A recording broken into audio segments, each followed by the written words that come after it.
and silence through the night. What a thrill. I'm searching and I'll melt into you. What a fear in my heart, but you're so supreme. I give my life, not for honor, but for you.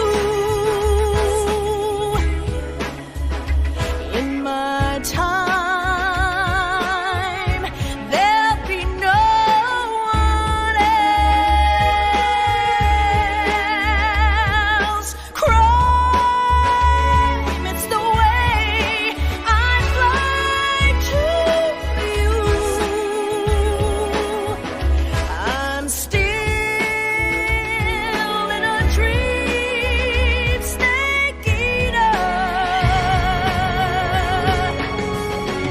Someday you go through the rain, and someday you'll feed on a tree frog. It's ordeal, the trial to survive for the day we see new light. I give my life, not for honor, but for you. In my time, there'll be no one else. Crime, it's the way I fly to you. I'm still in a dream, snake eater.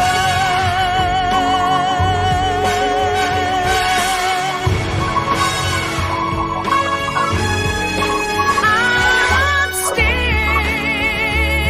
in a dream, snake eater.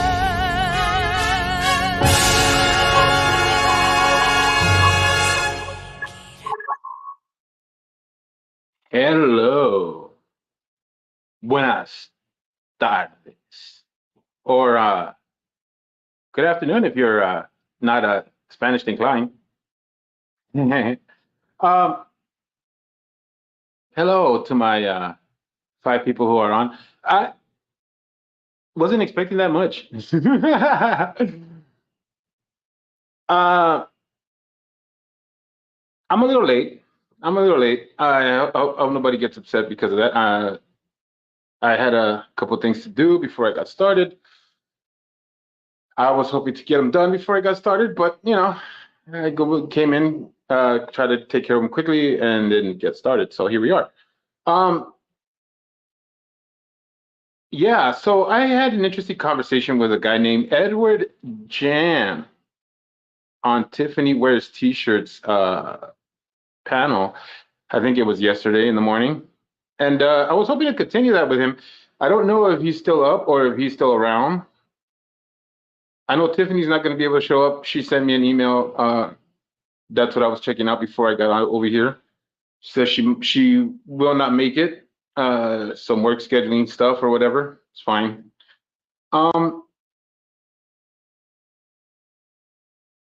Edward Jam, yeah, some dude. I don't know. He's pretty decent. I mean, so far he's been pretty decent. I've caught him on Tiffany streams. Decent fellow. Obviously some controversy behind him. Some people find him controversial. I don't know. I think he's okay. I don't think there's nothing wrong with him. He seems very rational. But he brought up a good point, and I wanted to talk about it. Now the reason why all this conversation got started was because I told Tiffany, "Oh, that's you." I don't know. I have no idea. If it was you, my bad. Hang on. I can't tell. I don't know, man. Sorry if it was you. I thought it was Edward Jam. I thought. You see, this is why I need Tiffany here, because Tiffany would be sussing this stuff out. I'm not good at. I don't know too many of these people in this. I mean, you could, as far as I know, you could be a clone to somebody according to what all these people do around here. Uh, but it's all good. If it's you, then hold up. Let me drop a link for you. And this is an open panel, by the way. And like I said, uh, I started this discussion with Tiffany in our chat because it, according to Alex Meyer, I am Andy, what's his face? Andy Ski Mask, and I'm not. I really am not. But you know what? I have. There is no anger towards that. People can make mistakes. People can have their guard up as far as people are concerned, and I get it. There is no retaliation as far as I'm concerned. As her, like taking me to be this person that she thought I was. I don't care. Like it doesn't make a difference to me whatsoever. People make mistakes. She thinks that I was Andy Ski Mask or whatever the hell his name is. I'm not. I'm not that dude, and I'm not. I don't know. I don't know enough of him to feel like I'm associated with him. I've never actually seen any of his streams or seen any of his stuff, so I don't know anything about him. But I thought I'd clear that up. I thought I'd tell Tiffany so Tiffany could clear that up if she wanted to, of course. I mean, I'd love to clear it up with Alexandria Myers, I think it is. I'd love to clear it up with her. I wouldn't. I don't mind clearing it up with her, but she banned me from her stream, and she explained why. So I'm giving the explanation why I'm talking about her now, and that's because I'm not that person, and I'm not angry about it, and I don't seek retribution for it either. Like if she wishes not to speak to me, it's all good. We good. No problems. There isn't any anger here. But that's the thing is that like it seems to me, and from the things that I've seen all across the this YouTube sphere, that slights are not far in between. They're very often. You can slight people very easily on the internet. And the funny thing is that the veil of anonymity should be the thing that keeps it from being so sensitive. But it seems to me that we're all sensitive teeth around here. We're all exposed nerves, right? No, it seems odd to me. It seems odd to me that in an arena where people can be uh, anonymous if they want to be, or even if they were doxxed or whatever, can be anything they want to be at any given time, that they would be so sensitive. Now, I of course, started off in a very pearl clutching community. That pearl clutching community, yes, sir, yes, very much so, very much so. Offense is taken, not given. Yes, it is. I agree with that 100%. Um, and that's why I'm saying we all walk around like sensitive teeth. We all walk around like exposed nerves. Why do we do this? Why do we do this to ourselves? Now, like I was saying, correct, correct, exactly. Do you want to come up? I did put down the link for you to come up if you wanted to. And again, these are points that are made, and I'm getting there. Um, these are points that are made in a arena where there's some heavy pearl clutching, like heavy pearl clutching. The community that I started off with is the one that goes after A1 auditors. Okay, they go after A1 auditors. Now A1 auditors are annoying people. They suck. They're stupid. Um, they're not smart people. They're just people who want to go out there and like cause trouble and havoc most of the time. There are some people who are doing some real social experiments with that, and to those who have an actual goal and actual freedom of speech in mind, I say good on to you. But I would say 95 to 96% of them are nothing but rebel rousers and people who just want to, make their name off of being a prank channel in disguise. But the people who go after them, those people are like God, they're pearl clutchers. I'm talking about real sensitive. You know what I mean? Super, super sensitive. And so coming from that, knowing those people, knowing that community, then coming out and breaking out into like seeing what the IP2 community is, seeing what like different people out there are, like following Mediger and Chemo Casino and a bunch of other places in YouTube. It just it's funny. It's funny to me that there even is such sensitivity out there, but that sensitivity has led to different things happening. It creates troll farms and people who want to like go after certain people because they've been slighted, they've been hurt. Who's hurt is the question, and how far will you take it? How far will it go? Who wants it? Who wants it that bad, right? Currently, there's a situation with the F3 guys. And yeah, I can mention the F3 guys. I'll mention the F3 guys anytime I want. Currently, there's a situation with them and this guy named Todd. Now, Todd is a toddler. Todd sucks. Todd is a sensitive tooth. Todd walks around with his nerves hanging out. And by nerves, I don't mean his dick. I mean his nerves. I mean, he's a fucking little bitch. He cries and he's always complaining. And so it's easy for the F3 guys to make fun of him. And so they do.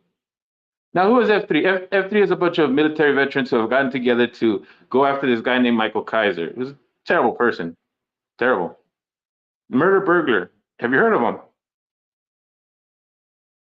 This guy, this guy's another sensitive tooth. Could you believe in this day and age a murder burglar being a sensitive little bitch? These things are real, people. Now, these people, Todd and the murder burglar,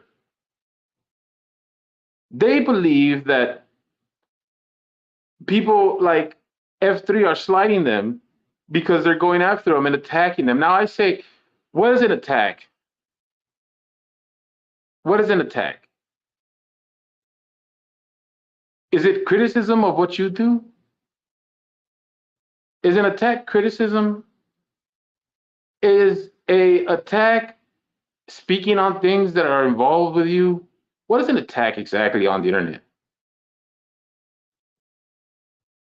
See, we get to this point, and this is where I'm starting to notice here. People act like they need to get retribution or some kind of revenge over something that's happening to them because somebody else is doing it to them. Who's doing it to you? Who's doing these things to you?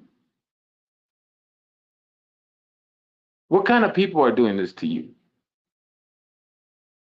Well, I stand and I say to myself, if I did something and people are reacting to it, then is it my fault? I don't know. How far do I want to take that?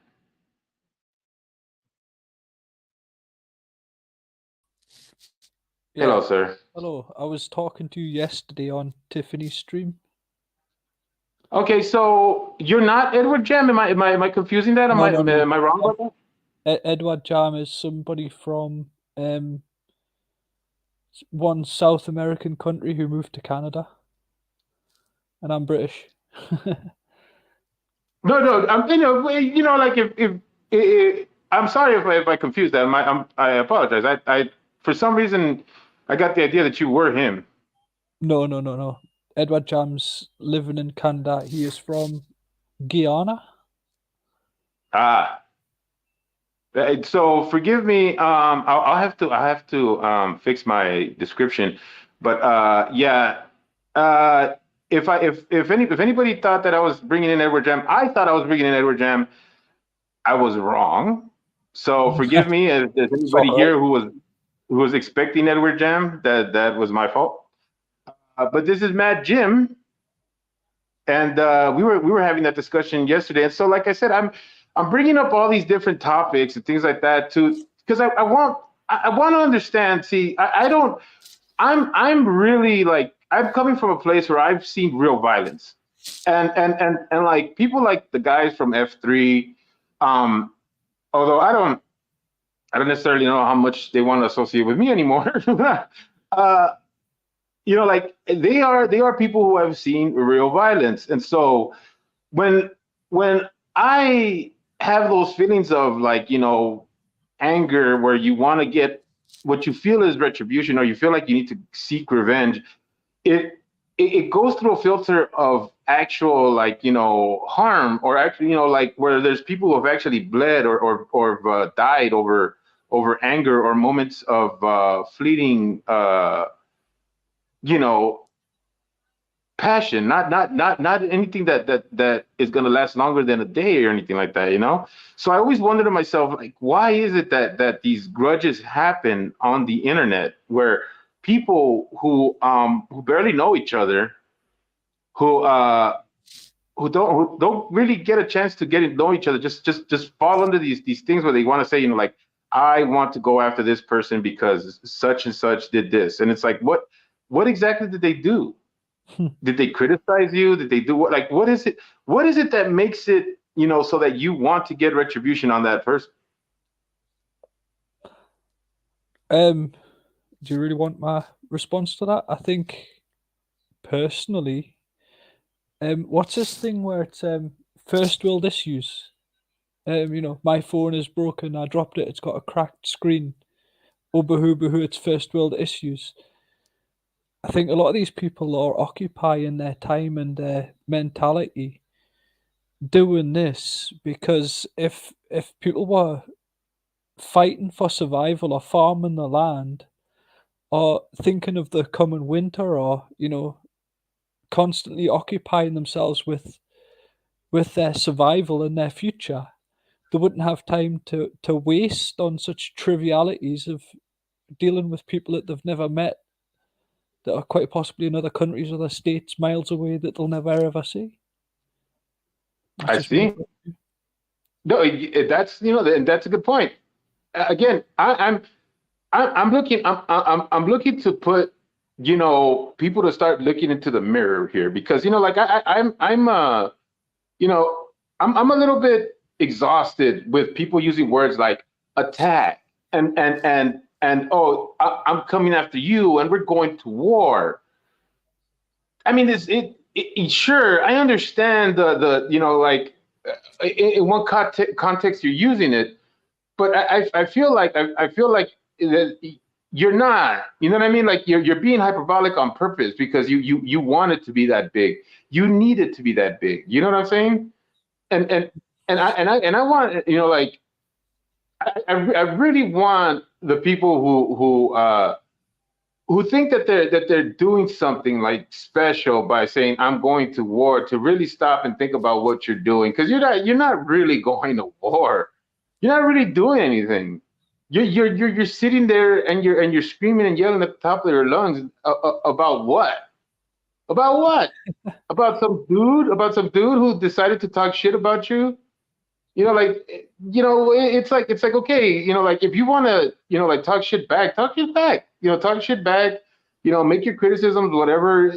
There's no need to make any kind of treaty or hey, you know what, I'm gonna look for allies in this, you know what I mean? Like this is the part, that's the part that also kind of like stifles me because it's like, okay, so you're gonna get into an argument, let's say me and you got into an argument, right? What difference does it make to me if the same people who like us wanna continue liking us, but not take a part of our feud? It's just like when like two of my friends are fighting.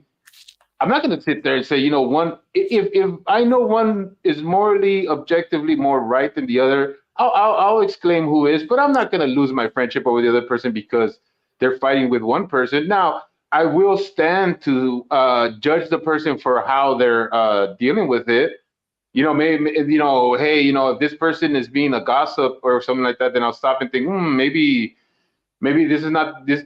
They're not the only person who they gossip about or something. You know what I mean? Like I'll take cues from the feud, but I won't. But I won't use it as a decider on whether I care for the person or not.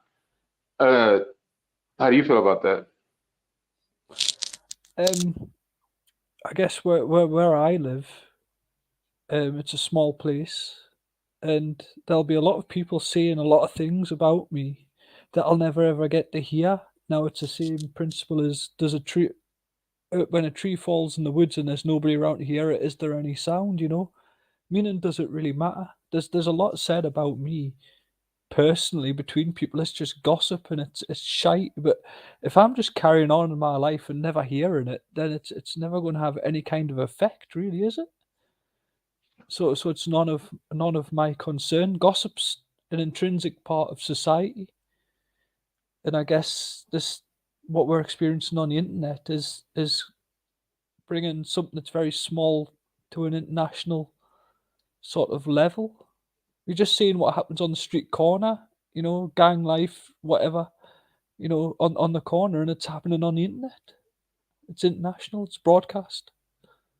That's what I think. Yeah, and seriously, it doesn't have the same. I don't know. Yeah, at least in my to me, it doesn't have the same effect. It's what I was saying of on Tiffany's panel that like people think that like bringing up certain things like that might seem like, oh, you're hurting me. You weren't.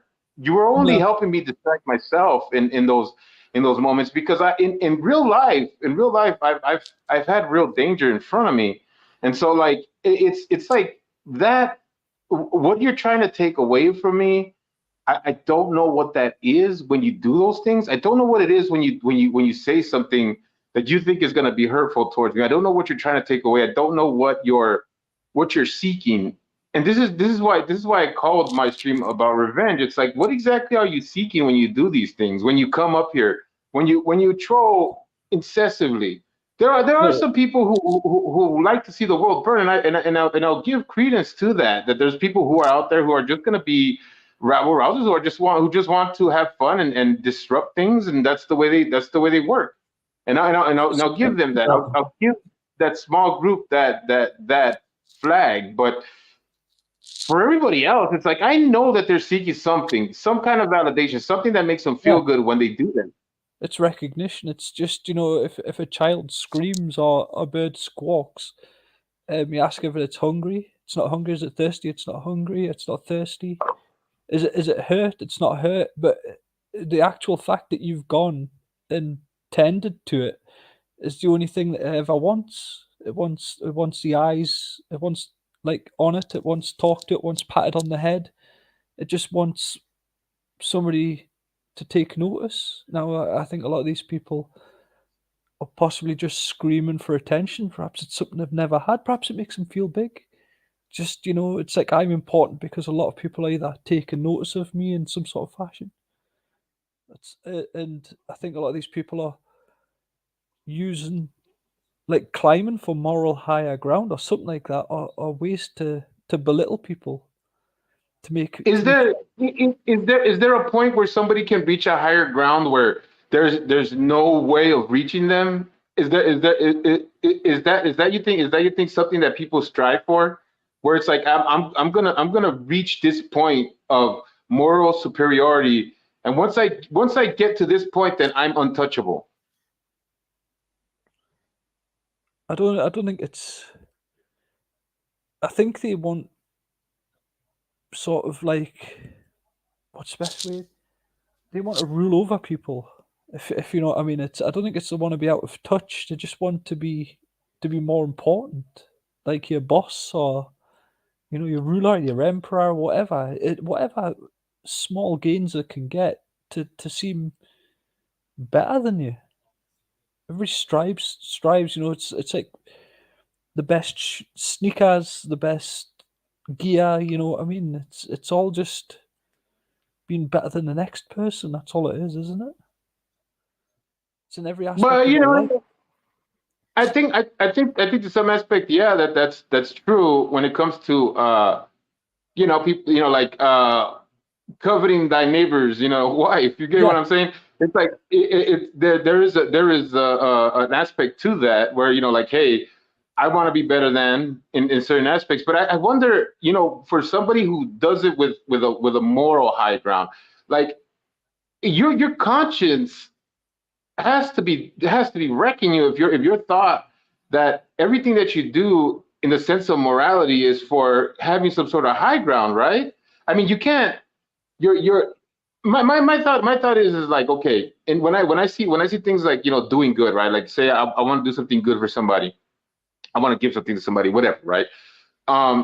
When you do that, if I say I give you something, right, and you take it, and I say I did this because I wanted to help, Jim, and Jim says, thanks, I appreciate that, right? And then I go, but that's what I do, right? I'm over here doing that.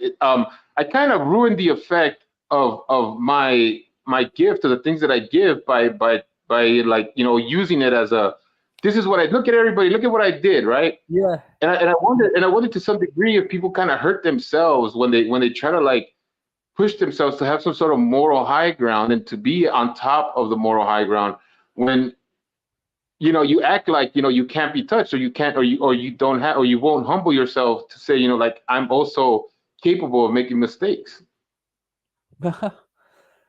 That's what people don't want to admit. And another thing is, um, it's easier to fool people than it is to convince them that they have been fooled. If Yes. you understand that, like, Yes. so like you can fool people and it's easy, and then if somebody walks along and say you've been made a mug of, they're like, no, I haven't, and they want people to join them in being made a mug of, to say they've also been made a mug of as well. So I'm not unique in this situation, therefore I'm not as stupid as what you think, because there's a whole group of stupid people that have joined me. Right. Do you know what I mean? It's like it's just Yeah. Everybody wants to be the smart, part of the smart crowd. Nobody wants to be the part of the stupid crowd. And exactly. absolutely. Yeah. Oh, Absolutely. I'm not stupid because this person has fooled an awful lot of people, and so it's like the Emperor's New Clothes. There's a dude striding around in the fucking nude, and everybody's like clapping and applauding, thinking that he's dressed in fucking the best gear, and it's like, no, no, no. The guy is nude. It's just making a mockery of people. Or you may want to be careful about talking about nude and me here.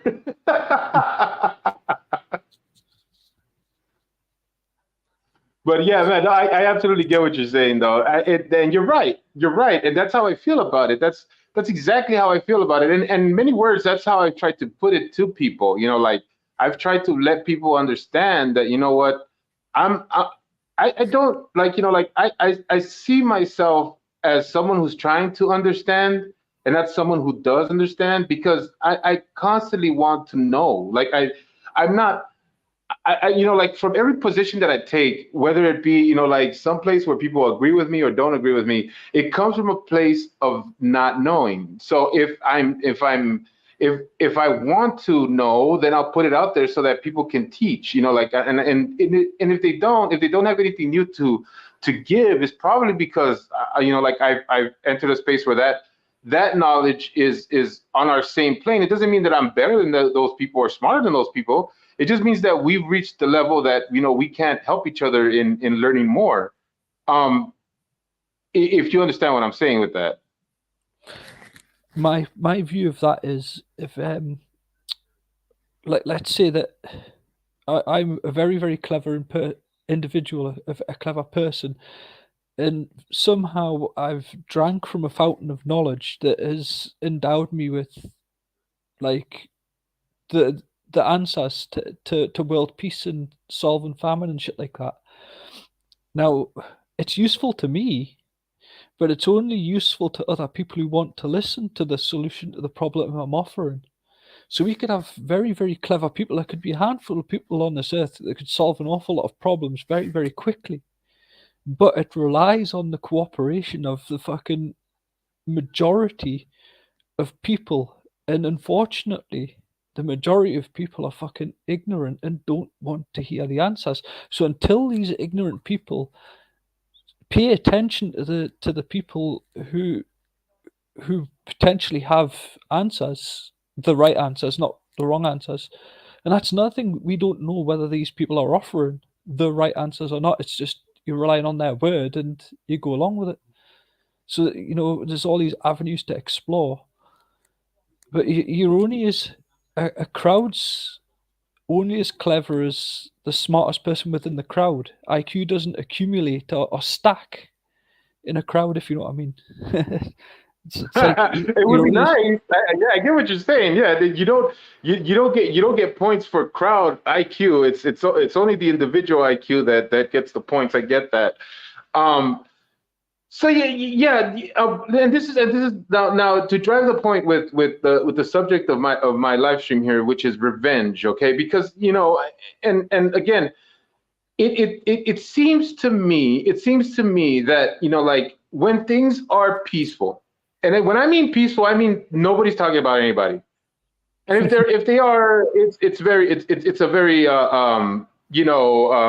sideways type of way, like where, like I used to talk to this streamer, or I used to know this panelist. They don't mention direct names, and everything is like sideways or whatever, right? uh but then when things get nasty, people start saying names, and then memories start popping up and stuff like that or whatever, right? um it seems to me that, are these the things that drive us? Are streams of retribution and wanting retribution make it so that it's an addiction to want to get into this type of back and forth where I want you to slight me. I don't want to be the slighter. I don't want to be the one who does it first. I don't want to be the one that pokes first. Because if I'm the one that pokes first, then I'm the one that looks like the asshole, right? Is this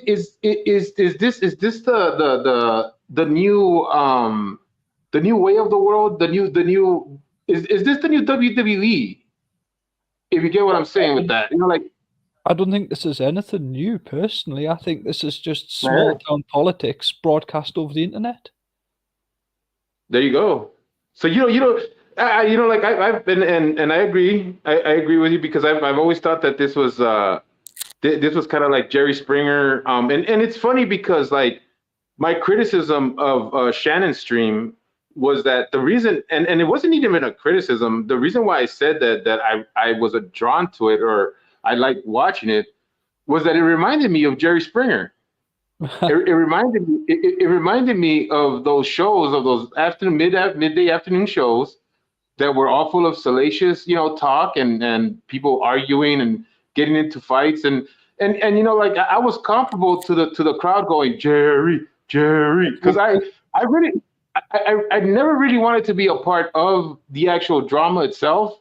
Like I love listening to it. I love hearing it. I love like being in the background. Hell, I love egging it on, but I never wanted to be the person in the forefront of it. Now, thanks to my want and need for human interaction, I put myself out in the forefront.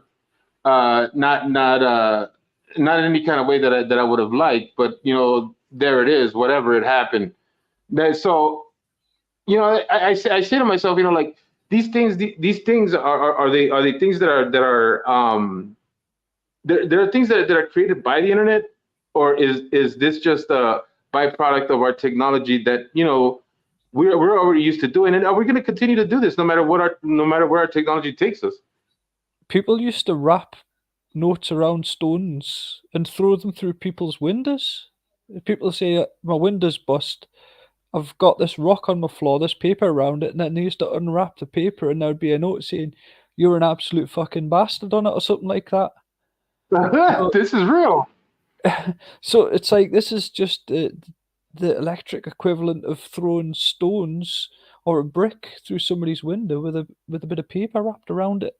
This has been happening. This is just a new way of throwing stones at each other. And I want to tell you, I've known Shannon in chat since 2018 that I've been dealing with her.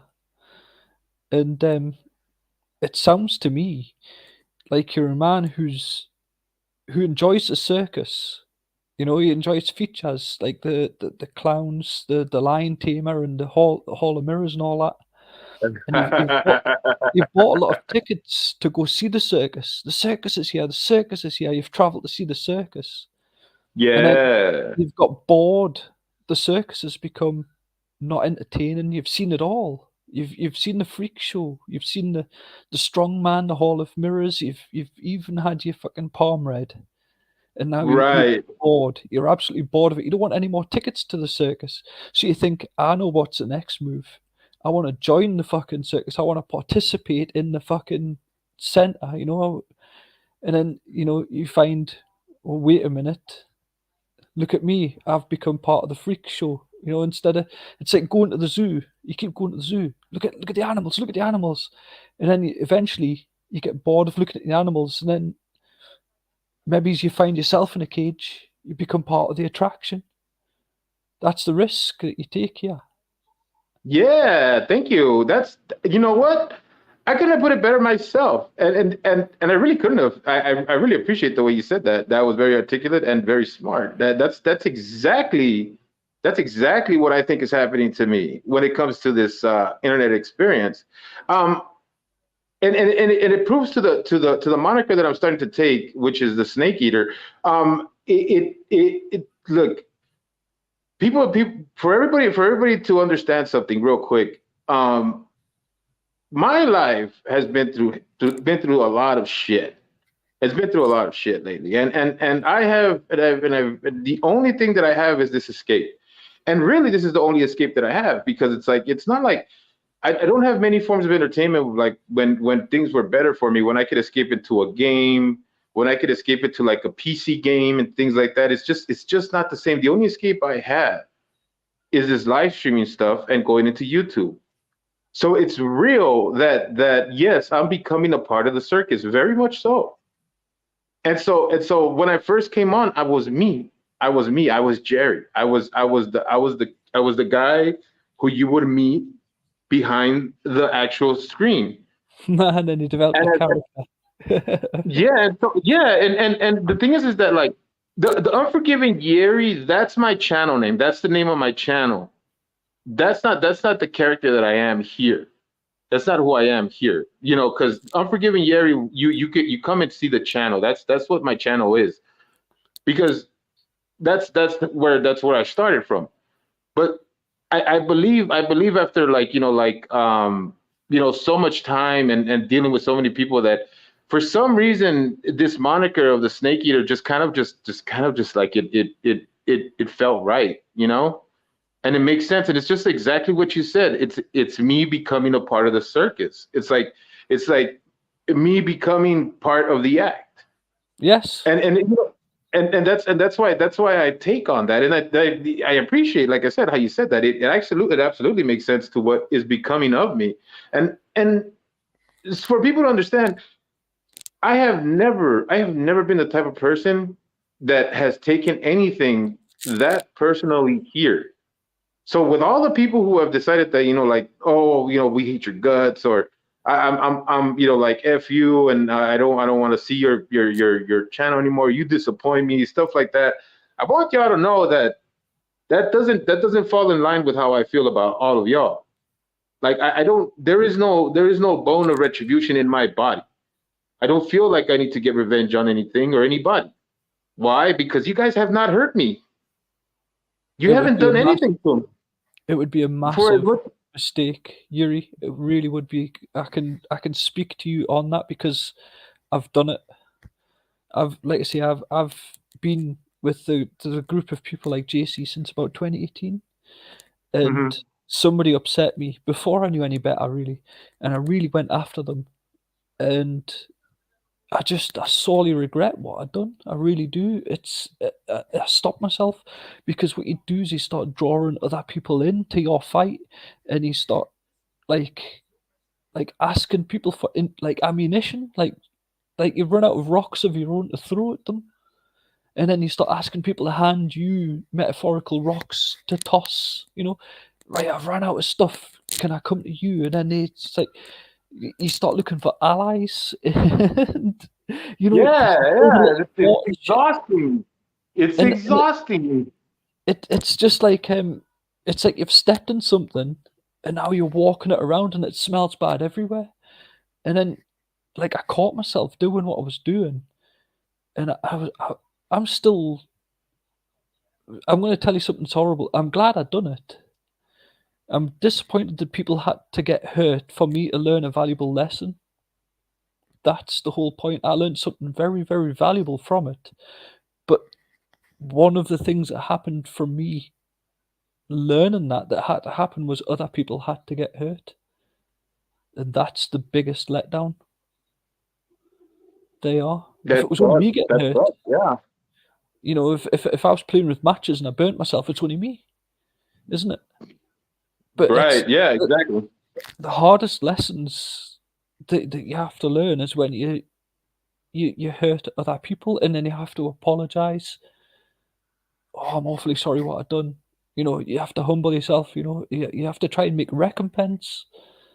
If you didn't go down that road in the first place, if you're wise enough not to take that route, you Well, would. I'm not gonna say that I didn't go down that route Yeah, immediately when it comes to certain people, but it's what I call. You see, look at there's something that I call momentary anger, right? And we sometimes seek our retribution through that momentary anger, meaning that, like, say right now me and you disagreed on something, and you said, hey, like, well, whatever, let's just yeah, say, let's just say, for the sake of being, I was a theist and you were an atheist, right? And yeah, I'm like, listen, man, if you don't follow the word of God, you're never going to get anywhere. And you're like, you know what, dude? I don't have to follow the word of God because it doesn't mean anything to me. But you know what? I can have my own set of morals and rules because I'm, like, I care for humans or whatever. And yeah. then I go, and then like, we get into it or whatever. And at that moment, that little passionate conversation might turn into something heated, right? And so in that heated passion, you might say something or do something because the other person either made you feel like a fool or made you feel like, your opinion didn't matter at that moment or whatever. And so that momentary retribution or anger that you give out, it could spell the end of a friendship sometimes. Without you wanting it to, without you having to think about it, it just happens. And so I have I have extended my patience in a way where I understand, because I've been the person who has pushed at that moment, that I understand that when people push at that moment, when people do things at the moment, it's just a momentary thing. It doesn't mean that that is a long-term goal for them, or that they set out to destroy me or to hurt me in the way that they did. It's just, anger can make you do some things. You can be blinded by it. And Well, a lot of so a there, lot of there, the therefore, things. therefore, initial moments of anger, I never give credence to. I allow them to be what they are, and then I try to, like, push against it, because Reflect on it. like I said, huh? Reflect on it. If you could, Reflect on it. Yes, there you go. have Like, to think. like, because go ahead. I'm sorry. No, no, it's all right. It's just you mentioned the internet and the electronic communications, and in one aspect, it does amplify it because our attention spans through these electronic devices have been shortened through all the noise that we have to endure in our daily life that's been fed to us, advertisements, internet communications. We're all instantly available through mobile phones. It never used to be that. We used to have to go to phone somebody through a payphone, or go and actually see them, or tell somebody to pass a message or whatever, but it's instant now. So people's attention spans have dropped. Boom. And then you get instant gratification. People aren't interested in delayed gratification. People want instant results. Then there's impulse control. A lot of this leads to low impulse control. So that means that somebody acts immediately on the feelings. Like, it's an impulse, and they do it, and then afterwards they think about it. And a lot of our modern lives have fed into what's happening now. So you're right in that respect. You know. Yeah, and so I think that like there is room for like momentary blindness when it comes to your anger and stuff like that. That's why it's and I'm gonna put some dirt out there of things that have happened. Just so that people understand that I'm not just doing this stream because like I decided that everybody entails the same issues, but it's like what's going on right now between Jaro and a couple of other people. Now, Jaro, I believe, has put himself in a position where he wants to go at it with people or whatever, or people have decided to go at it with him because he seems to have made himself larger, or at least he's made himself to be this large figure. Now, I'm not here to disrespect Jaro and what he's trying to do. He knows what he's doing. He seems like he's got his head on straight. So I'm gonna say that he got himself under control and his situation under control. But for me, I think that uh, sometimes his paranoia, for lack of a better term, is making it harder for him to think straight because I think that he is a rational person. I think that he's a smart person when he's not thinking in the aspect that everybody's coming at him. Because I think he has snapped at like Tiffany wears t-shirts unreasonably. I think he snapped at me unreasonably. It doesn't mean that like I care whether he does or not. It's just I just think that that's one of the ways that people like can spell their own demise. That's just my opinion on that. I feel like when people put themselves in the corner, you're going to be in a corner. And when you're in a corner, you're going to start acting like an animal that's in a corner. And when you act like that, then you start acting irrationally, you start acting wildly, you start, slashing and hitting at people that maybe you shouldn't, or, at least that don't have anything to do with your situation. And you're going to put yourself in a position that's going to, make it worse on the people who are challenging you. Now, this doesn't says much for the people he thinks are competition, anyways. In this sense, because I honestly don't know how far a lot of the people who he thinks are after him are actually going after him, except for the one Billy Hayden, who I think is actually going, going at him. Uh, but I think that's it. I think that's as far as it goes, other than the actual other people that are on his shit list. But that's just everybody else, right? There is Everybody got their shit list. The people who come after them, no matter what, and then the new kid on the block who decided to take on that shit. Hayden, Mr. William Hayden is nothing to be concerned about. That's just trivial. He's nothing to worry about. There is somebody on Wigan's list that is somebody you should be concerned about, and this person is also on my list. But if I'm not around and I'm not paying attention, and somebody is seeking revenge and doing nasty things towards me, if I'm not there, they're just waggling the fist angrily at the sky, aren't they? If I can't see any of the results of their labour to hurt me or get at me, if I'm not paying attention, then they're just being an angry person at nothing, a ghost. Things that happen. The version of me that was yesterday. They can be angry at my Jim who lived yesterday, but they're not being angry at my Jim today or the Mad Jim tomorrow. So You're right. No, you're right. You're absolutely right with that. And it's just like when we were on Tiffany's stream, right? And we had that one dude. What was his name?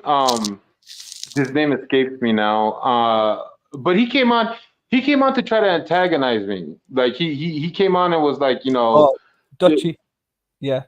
well, there you go, that guy. He came on to try to, like, I don't know what he was trying to do exactly, but it wasn't working. And and yeah, I don't give that guy a single thought. I don't understand. I've never given him a thought. I've never known of his existence. And when he came on to do what he did, it was like, oh, okay, you're here, but what do you want? Like, because it's like I don't. you mean nothing to me. And it's exactly what you're saying. It's like if I'm not around to hear or to listen to the type of things that he's trying to do to me or say to me, it means nothing, right? It just doesn't do nothing. It's It has nothing, is no. it? It's you waggling your fist at the sky. Why are you so blue? You know what? Why is the weather happening today? What effect are you gonna have? It's like trying to walk up to a rock and scream at it. You're so very hard, you horrible rock. You know, is the rock going to respond? You know, I don't know. You know what I mean? It's as useless as that. It is useless. It's very useless. I thought that was the perfect example at what you were talking about, because it's funny to me when those guys do that. It's funny to me when those guys do that. And it's like there's a few people that are like that in different communities that have come at me for different reasons. That it's like I just don't share in your passion, man. I don't share in your passion.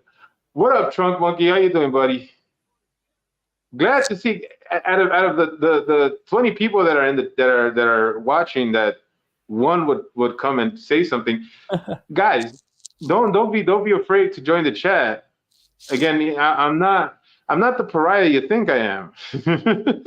One thing I will explain to you, just from my point of view, is like I'm probably roughly the same age as you. So I grew up before the internet, before mobile phones. You know, so it was just Hmm. people on the street, and the madman used to be standing on a soapbox on the corner of the street, ringing a bell. You know, Yeah, preaching whatever right. Right, gospel or right. whatever thoughts he had. You know, ring ding ding. He'd ring his bell and shout, stand on his soapbox. You know, the end is nigh. The end is nigh. Or you know, the aliens have landed. Elvis isn't dead. The Loch Ness monster. I seen it the other day. You know, and all of that. And your parents used to just give you a little pull on the arm and say, "Stay away from the madman, son. Let him ring his bell. He's just on the corner of the street saying mad stuff." But it was limited. Nobody else knew about the madman. Only the people who visited that corner of the block. You know, only the people within Right. ringing, like, could hear his bell. There's the madman with his bell, saying all these crazy things. You know, you're all going to hell and all that.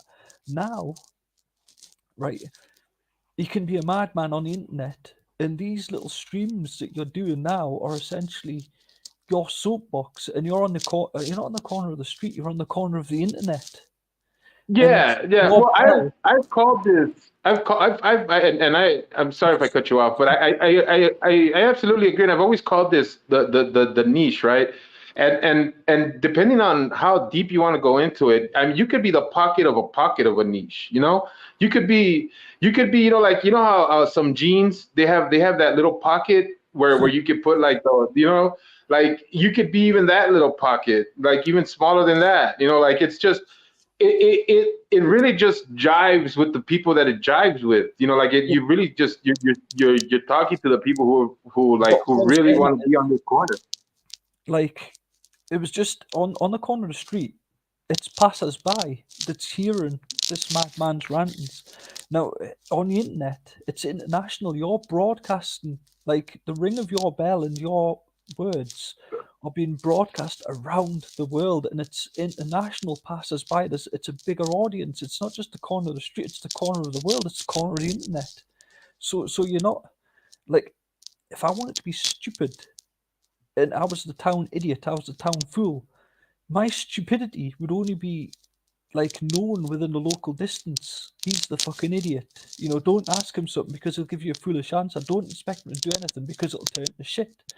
Now, I can come on here and talk to you and not just prove to my local community that I'm a fucking idiot. This is me proving to the world I'm a fucking idiot. I can let the whole world know, just by talking here. You know, the secret's out. Do you get what I'm getting at? Right? Yeah, yeah, yeah.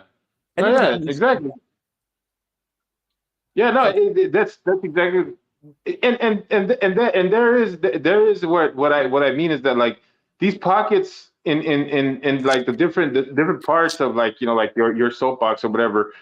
like how far do you want to take that? Like, like how far do you, if we looked at the world in the way that, like we're talking about right now, we've seen these people who sit on soapboxes and make their proclamations or whatever. If we saw these people exactly like that, if you saw me on a soapbox yelling at the moon about bullshit, would you take my, like these things that I find passionate and attribute it to yourself and then try to find retribution for me? This is the question that I ask, because like there are crowds and crowds of people who will take somebody's, like their everything that they are and take it to somebody else and be like, oh, I'm gonna, like I'm gonna knight for this person. I'm gonna, like that guy Dutchy, as and listen, Dutch. Really don't know you. This is about as much as I'm going to talk about you, but you're just a good example. That's all. So like, don't take this as me like, I've never really thought about you, but I just think you're a good example. It's just like this guy Dutch, like he takes up for Shannon. He comes up and he wants to try to make me feel bad about something, right? And it's like there's plenty of people who do this shit, like they take up for people and they're like, and to some degree, do you think that's actual like wanting to get revenge for the person that you're doing it for, or is it Um, or is it just taking up an action because they know that it's something that they can do to, like you said, have a reason to whine, have a reason to have somebody put a thumb in their mouth. that's the reason. Dutchy Dutchy doesn't actually like Shannon. Dutchy will treat Shannon in the exact same way he's treated you. Dutchy isn't Shannon's fucking friend. Shannon sent nudes to Dutchy, even though he's young enough to be her son. Um, they're not on friendly terms. I don't think, at least, anyways. Um, Dutchy was fucking with you because he likes to tell people that he's wealthier than them, and that he's just a better person. He likes to say he's got better clothes, better sneakers, better watches, better laptops. He just wants to be better. So that's why he was going at you. Why do you take money from the woman? Why do you take money from the woman? That's all it was. It was just money. He wasn't white knighting for Shannon. He was just wanting to fuck with you on that level. And that was the level that he chose. And it was, and it wasn't even about Shannon. That was just his avenue in to make it about money.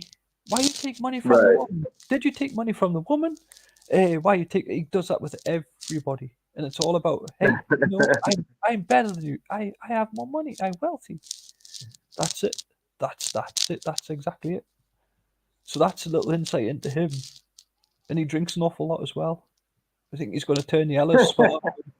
He's going to Well, get. to Dutchy, I say your point is moot, because it's like if you never took your change back from a cashier and the cashier was never a woman, then why would you take money from a woman?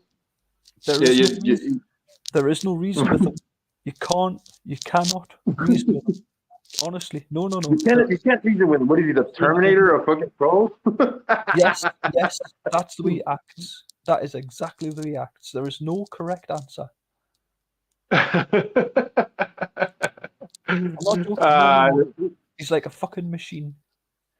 he's Why like you a take money? fucking Why you take machine. money? I would never take money, and he just goes around in the same circle. It's a circular argument, you know. But I never said that I didn't take money from No, her. no, But no. what makes me laugh is that, okay, so let's just say if he says like, why did you take money from her? I say, okay, I took money from her. Like, where do you go from there? He'll just go back to the same question, and then he would tell you, "I would never take money from the woman. Why you take money from the woman?" He says, "Well, yes, I did." Oh, well, you're a bad person and all that, and it just goes round and round. And so it's done loads of times to loads of people, and you just happen to be that one there. It's his shtick. That's how he behaves. I guess so. I guess so. I never. Those are not. By the way, those guys can't even make it into the circus. They're not. They're. Those are not. Those are not fun people. They're as good as people who are like, those people who street perform that nobody asked them to. You know what I'm talking about? Like where you're like just standing somewhere, then they put out a piece of cardboard and they start breakdancing. It's like, hey buddy, like people are walking, get out of the way. See, the thing about the man on the corner ringing the bell is as long as he's just spouting nonsense and people aren't taking any notice of him, he gets to stay on the corner ringing his bell. He's just a madman speaking nonsense.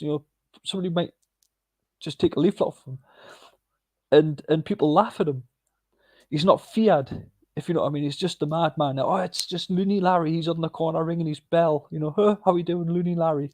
Oh, Right. yeah, right. But as soon as that man on the corner, if he starts making prophecies or assumptions and shit starts happening that matches them, he stops being a loony and he starts becoming dangerous. The people start fearing the man ringing on the bell. He goes from just being a regular part of the scenery, Loony Larry ringing his bell. He's been there for months. Then Uh-huh. he starts saying shit that's real. Like in a week's time, such and such is going to happen. Or your government betrays you every day. The Twin Towers are going to be hit by airplanes. Somebody sees it on the television. All of a sudden, Loony Larry ringing his bell is challenging their reality. He's making them feel uncomfortable. People don't want to be made to feel uncomfortable. And I see. people got comfortable with Loony Larry being a loony. I'm just saying he's Loony Larry because it rhymes and it's just a good name for him. But people got comfortable with his nonsense and it never challenged them, if you know what I mean. He was just a Yeah, friend. No, As soon as this you guy, know, he starts ringing a bell and then he predicts shit or he starts making sense, either people start fearing him, and that's when a lynch mob appears or Larry gets locked up. He's been safe for months and months and months, and then when he starts making sense, when he starts being less of a loony, then that's when he gets feared, he gets locked up, he gets taken away. Whereas Loony Larry went, well, I'm sorry, Loony Larry started making fucking sense, too much sense. And a van arrived, the government put a sack over his head, and he disappeared. Loony Larry is now an organ donor. Do you know what I mean? you know, That's that how. I'm really starting. You've really opened my eyes to something with your analogy here. I think to some degree, before things went kind of awry with the people that I was like running with, I think to some degree I was Looney Larry to them. Yes. I think to some degree I was the guy just ringing the bell until I wasn't. Then And then you started pointing shit out. Hey, this isn't right. I'm going to say that this is going to happen. Then they start paying attention to you. Oh shit! You stop becoming an attraction, and then yeah, I get it. No, I get it. And no, and it makes a lot of sense, and it makes a lot of sense where the ire comes from, where the like the want for people to shut you up, yes, the want for people to take away your credibility. I get it now. yeah. Like So it's like it makes a lot of sense because you start getting informed, and to be fair, it wasn't all me. It wasn't like it was 100% my contributions to this knowledge stream. It was people also feeding me information that I think they probably wanted to filter through me because I was Looney Larry, right? Because I was the guy with the bell. And when that got filtered through and this information came out, those people weren't the target. I was. And because so you're the if you're the one pointing shit out, it's like you can be odd as long as you're acceptably odd. It's like these yeah, people. yeah, yeah. It's these people who are screaming for diversity and a rainbow spectrum of people, and it's like everybody's an individual, and you can have what is it?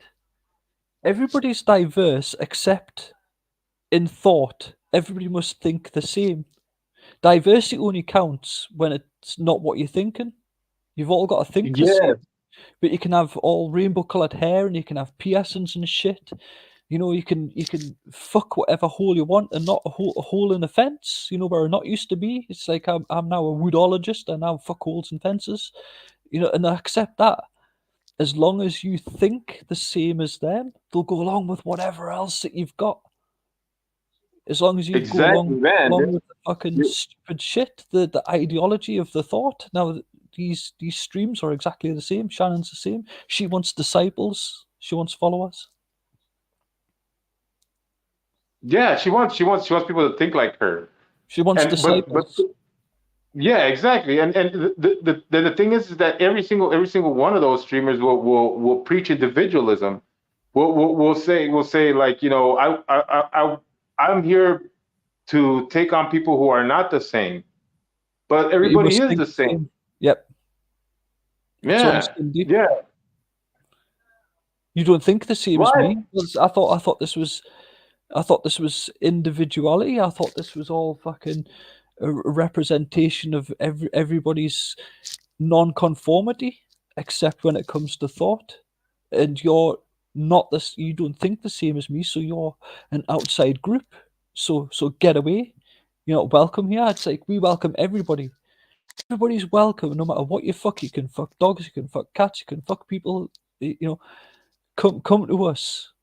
Oh, wait a minute, you don't think the same, so you can't come to us, right? You know, Mm, yeah, it makes sense. you're not part It of the makes flock. sense. You're not part of the herd. Yeah, I so it's I like, I I personally myself, I do like to I do actually celebrate individualism.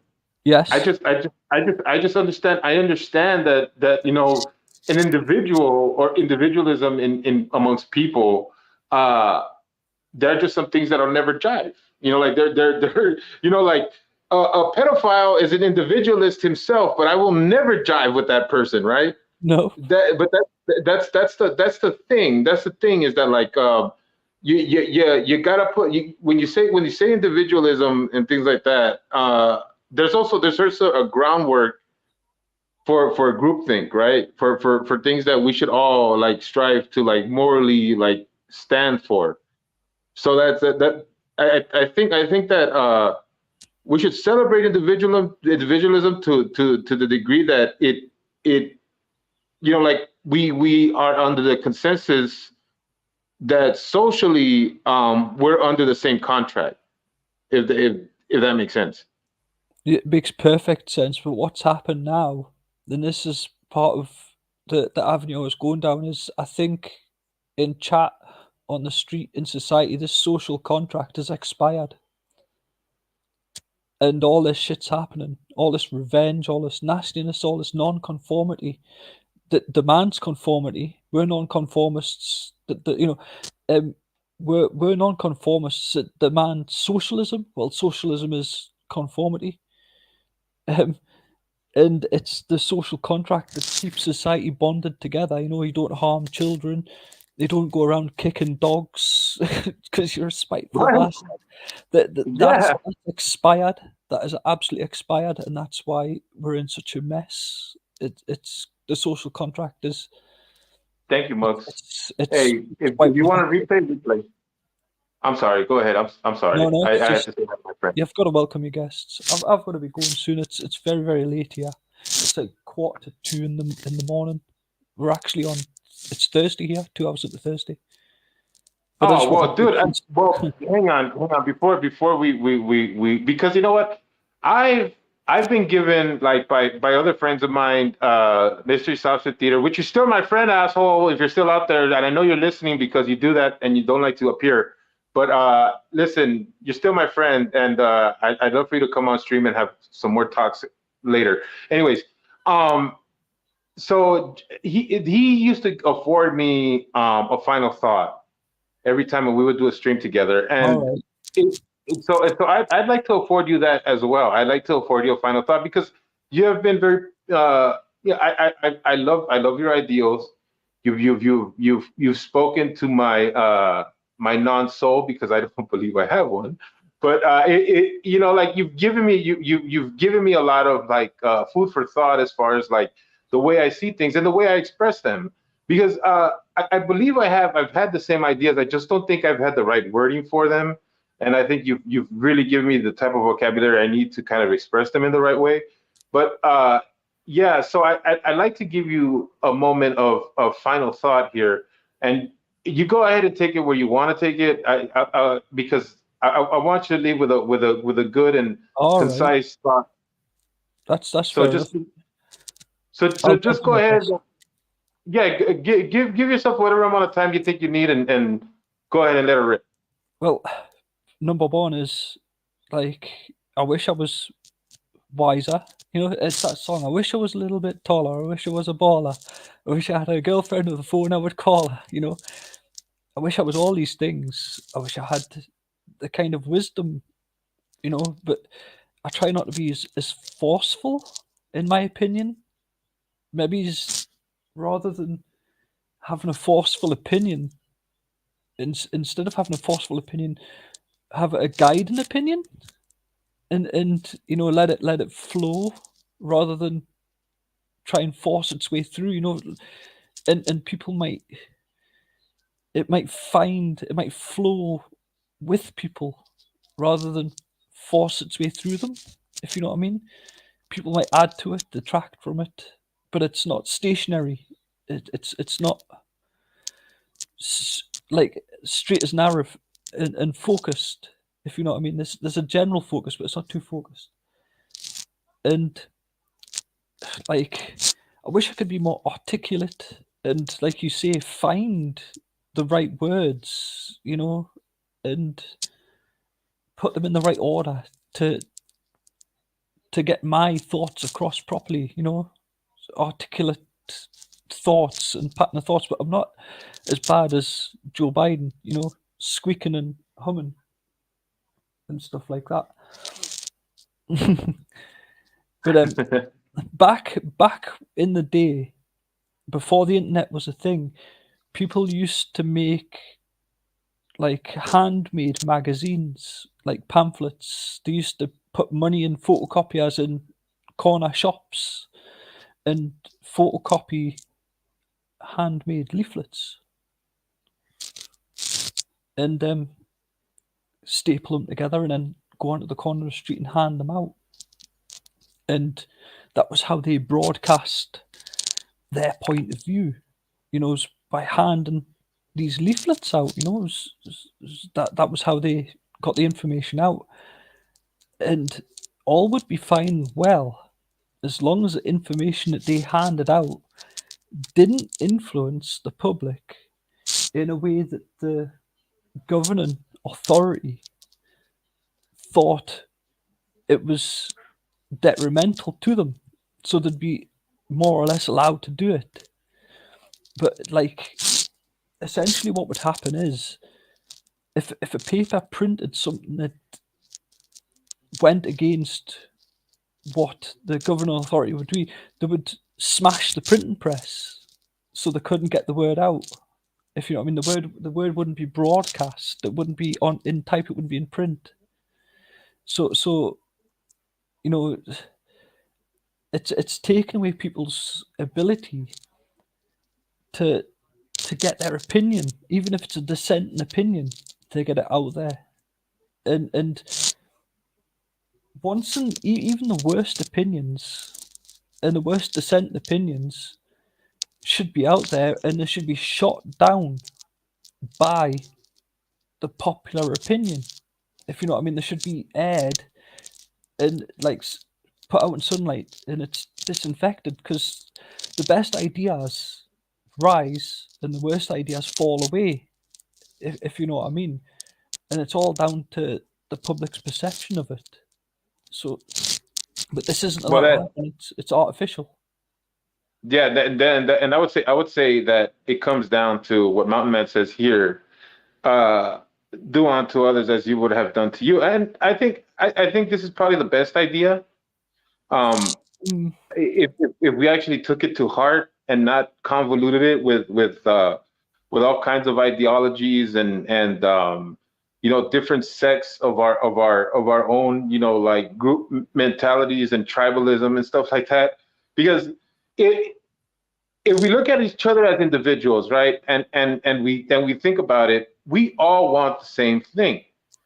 We all want to be treated with respect, not harmed, uh, not treaded on, right, and ultimately allowed to pursue our own happiness. Then we'd be all be happy at that point. We'd all be, okay with each other, right? If that was the if we all held to that. But like I said, it all comes down to our social contract, and that would be the The social base. contract is expired. That's a takeaway from this. It's expired. It doesn't exist anymore. If there is, it's in tatters. I We've believe degenerated. I believe that we need to write a new social contract. We There's because nothing wrong with the in, old one. in order to celebrate our individualism, in order for us to be individuals, we need to have a social contract that allows us to weed out what we don't accept as a group first. Because Well, there there are harmful. things that we don't accept as a group. It's harmful people. It's harmful people to the environment we're in. It's the people who belong on an island of their own, in a different place where they can't do harm. It's that's what I'm getting at. Is harmful ideas get excluded. That's what I was getting at with the whole printing press thing. Rather than Ah, just not allowing people to see it, these harmful ideas. It's the smash the printing press. Now, what you're getting at is with this is like pedophilia. Pedophilia is a harmful idea. It's a harmful thing, and it's a mental like malfunction, and society rejects that because it's not. It doesn't work. It just doesn't work. So it's rejected. It's a bad idea. And the same stands for a lot of things, like a lot of mental disabilities or predispositions and stuff like that. They get rejected. Now they can go away and form their own group. yeah, maybe. And that's what happens. That's the whole tribalism thing.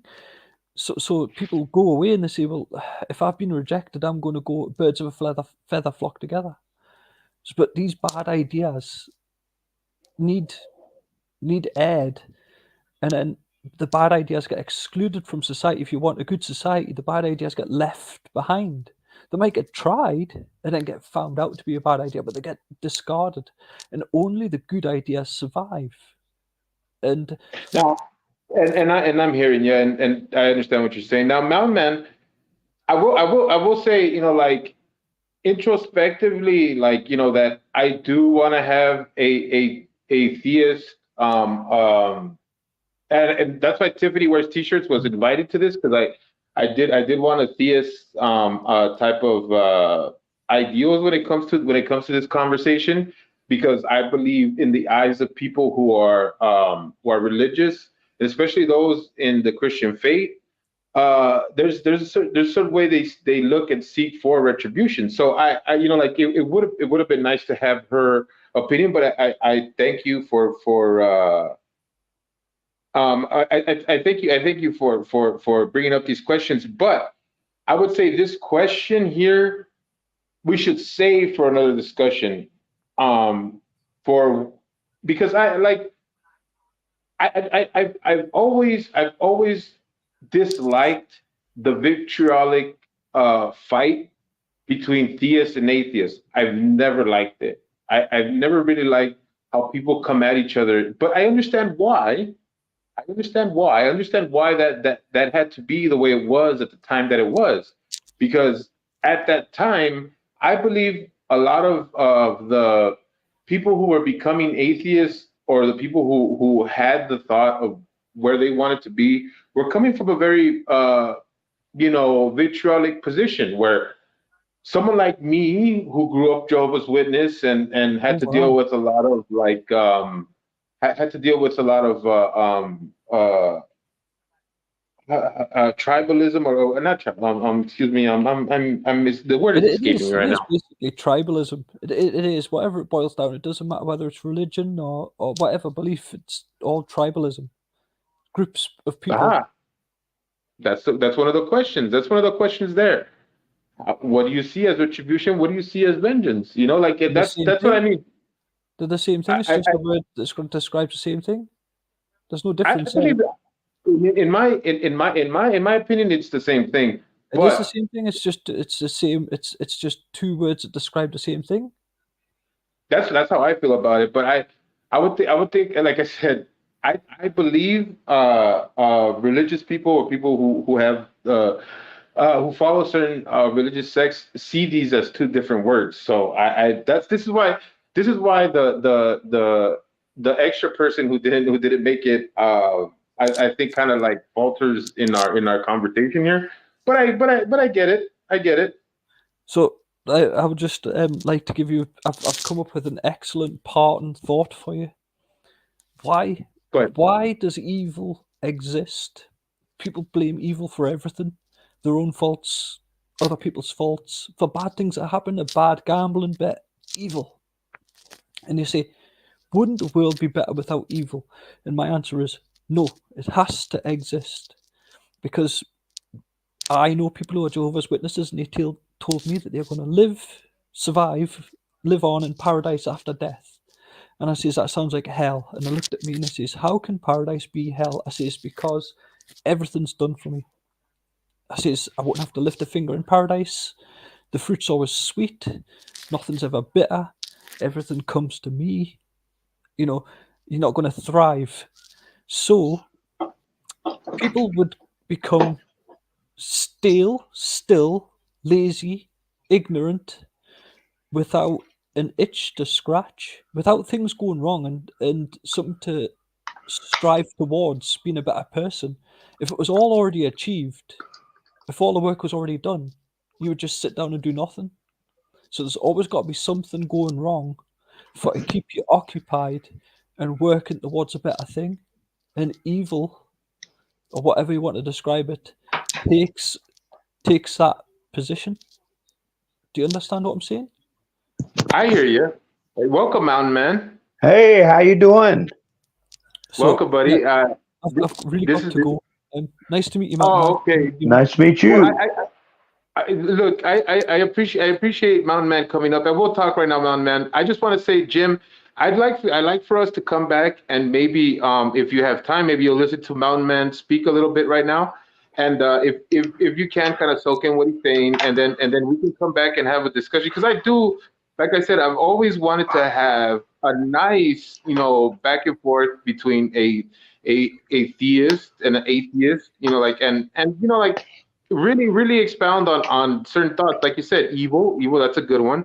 I really like where you were going with that. And I just want that conversation to extend to two minds that I do respect very much. And Mountain Man is one of the minds that I respect. I respect your mind a lot, Jim. You're really showing me your acumen as far as the way you see things. And I'm not just blowing smoke up your ass. I think that you're a smart dude. You I you just you got me hooked. believe So. I just believe that bad things need to happen. Things need to go wrong. If you wouldn't try, if everything you'd done just happened to be perfect, you wouldn't like if I just picked up a guitar and Are- played it immediately. And Jim, I'm are you getting the sensation that the shit's going to hit the fan? Is that what you're saying? no, it's No, no, just no, no, no, no. By no means, by no means. I don't. No, because I think that you, Mountain Man, are very respectable guy, and I think you and Jim would agree up to a certain point with certain things. Like I don't think you guys are going to disagree more than what Well, you're no, saying. what I'm asking. Maybe you took it the wrong way. I heard Jim saying that the social contract's been broken, it has been and broken. yeah, and when you said something bad's got to happen, I thought you meant to straighten it out. uh, Something No, bad would have to happen in society to repair that broken contract. That's what I something thought you were saying. something good would have to happen. People would have to understand if Yeah, the unity, biggest unity. the But biggest I biggest want to I thing. want to pick your brains about something because the reason I clicked on StreamYard was the vengeance and retribution issue. Right. And I've got one question for you after that. Um, Vengeance. Um, you know, you refer to people who refer to the Bible and stuff as deists, and then you say a category of atheists. But one of the most famous quotes in the Bible is, "Vengeance is mine," saith the Lord. Namely, we do not have a right to exact vengeance. Now, the term retribution is a societal society exacting payment. A lynch of mob. No. There's one channel where a guy does parole hearings. He comments on them. He'll get videotapes of guys who've been in the joint for 20 years. They're up for parole. They go up and they sit by Zoom call before a parole board. I think it's Alabama parole hearings. And you will hear the most heinous crimes. And some of them referring to what you all were discussing earlier about young people. I want to be careful with what I say because YouTube doesn't like the word do, right? And it's all right. It's all right, no, man. One thing before you go on and hold your thought. I'm in a monetary position to be monetized, but these to me, my streams that are personal, especially the ones where I'm really espousing on ideals, I've decided not to monetize at all. So I really don't care. And as long as it's not a straight TOS violation, like like the N-word or you know what I mean? Right. I think it's fine. It's fine. I try to keep myself in the habit of it because I'll go on different programs, and if I keep myself in the habit of talking a little bit in code instead of coming out with hard words, like RA and then PE, that's kind of stuff that can get your video taken down, So I just keep myself behind them. Control. If you control people's words, then you control the thoughts behind them, and that's right. But if I can't get any words out because my channel gets taken down, they're really controlling me. But at least I can talk a little bit in code, like I say, RA and then PE. About this, the retribution and vengeance. Where were you going with it? Well, where I'm going with it, I was talking about the parole hearings. There was a guy that was up there and asking to be let out on parole. And one of the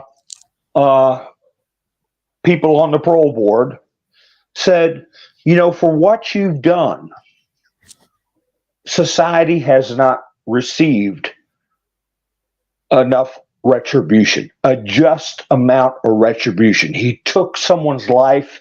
He was in jail for 10 years, and he felt that he had not served enough time. It's a debt to society. It's society exacting a debt for a wrong.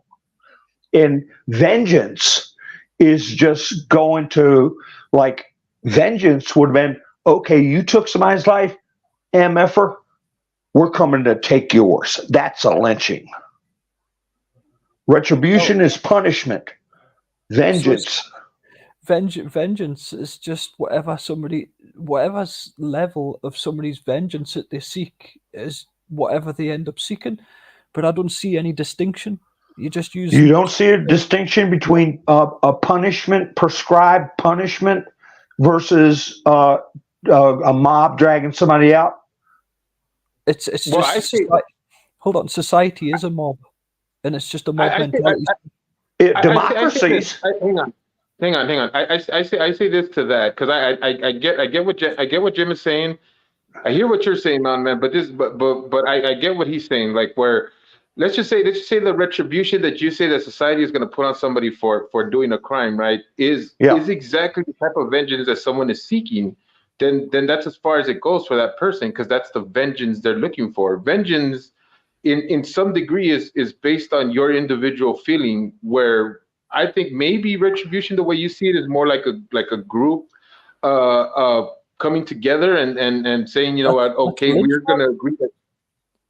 Well, we're supposed to have prescribed punishment by elected lawmakers, part of the remnants of a societal contract to say, look, in horse thieves, in the old days, horse thieves used to hang them. You know why? Because if you took somebody's horse, their family could perish. They lived in the wilderness. They needed a horse to get to and from, where, they'd be out in the middle of nowhere, starved to death. So a horse thief got the Ajax, a lot quicker than somebody who cheated at poker. I don't see any difference. I see society as just an organized mob. The police are just an organized mob. It's a gang. It's a government enforced gang. Gangs outside of that, it's just gangs and gangs and gangs, and people have different views of that. So if society locks somebody away, imprisons them, then that's society seeking vengeance on a person. So if a posse gets gathered together, somebody rides into town, gathers a posse together, they go out and lynch somebody. I think that's what country you live in. I think we're gonna have a bit of a disagreement there. I don't think I honestly, and I don't believe that even though you can look at it that way, because but where would you do believe that society does need some sort of law in order for there to be order, right? But protect itself. What I'm getting at is I don't see the distinction between society exacting any kind of revenge or retribution or an individual. So somebody could come up and take my wallet if I'm a crippled up old man and give me the finger and walk away, and I can't do shit. No. That's not. Look. I don't think he's saying that he feels that it's right for somebody just to come and steal your shit. I don't think that's what he's saying. No, what do you do? What do you do to the person who stole my shit? I think he's saying that just because there's a moral high ground to the type of retribution that we seek, because we're our gang is made out of law and order. Yes, that it's still a gang in whereas his the eyes. Politicians are a bunch of organized criminals. Yes, I agree with that. But what country you live in, Jim? I'm from the UK. Can I put this to you? If you're from where? The UK. Oh, okay. If there's a den of thieves, they're all criminals. All criminals. There's a den of thieves, and somebody does something wrong within that den of thieves, then they will seek retribution against the person that has wronged them, and it's criminals doing it to the person, whether they ostracize them, whether they. And I've actually seen that in real life. Yeah. So you're saying vengeance and retribution. The criminals could take vengeance against the person. That's like what, shooting them, cutting them up. There's honor among thieves. What I'm getting at is, what's the difference between a group of thieves? A gang of thieves is an organized mob. So is the government. So is a township. So is a village. So is a farmstead. It's just an organized group of individuals with different morals.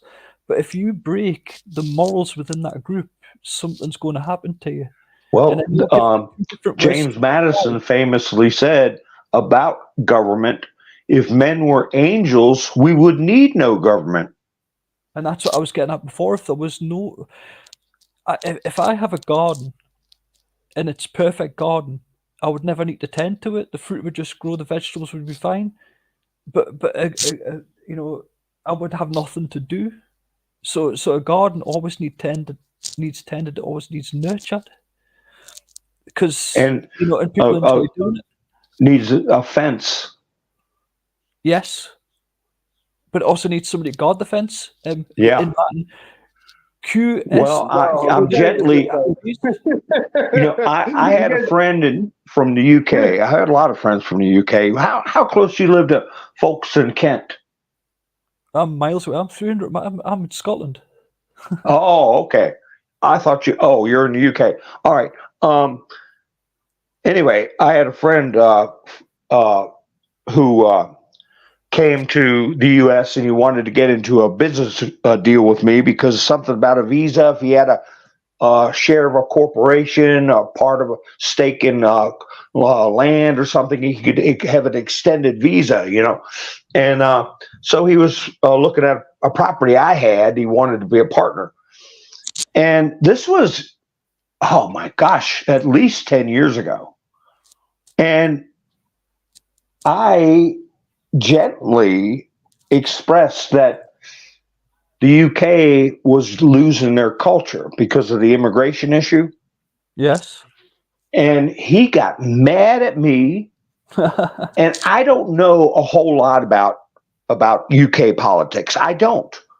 All I know is like what I would read a little bit about. It's here on a Google article or something. So I knew the name Nigel Farage, Yeah. and I knew about Brexit, right, and stuff like that. And so I was saying, well, it looks like Farage is making headway to, not be part of the European Union, or I know the pound is separate from the euro. All right, that's about the extent of my knowledge.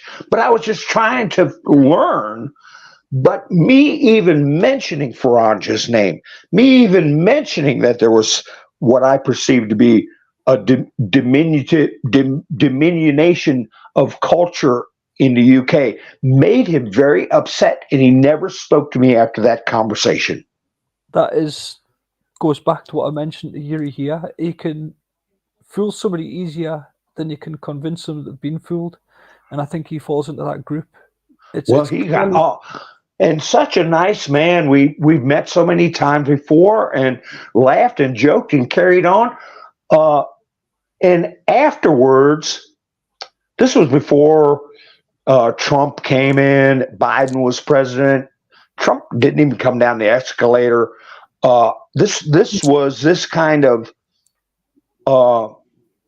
division, and what do they call that? Schengen.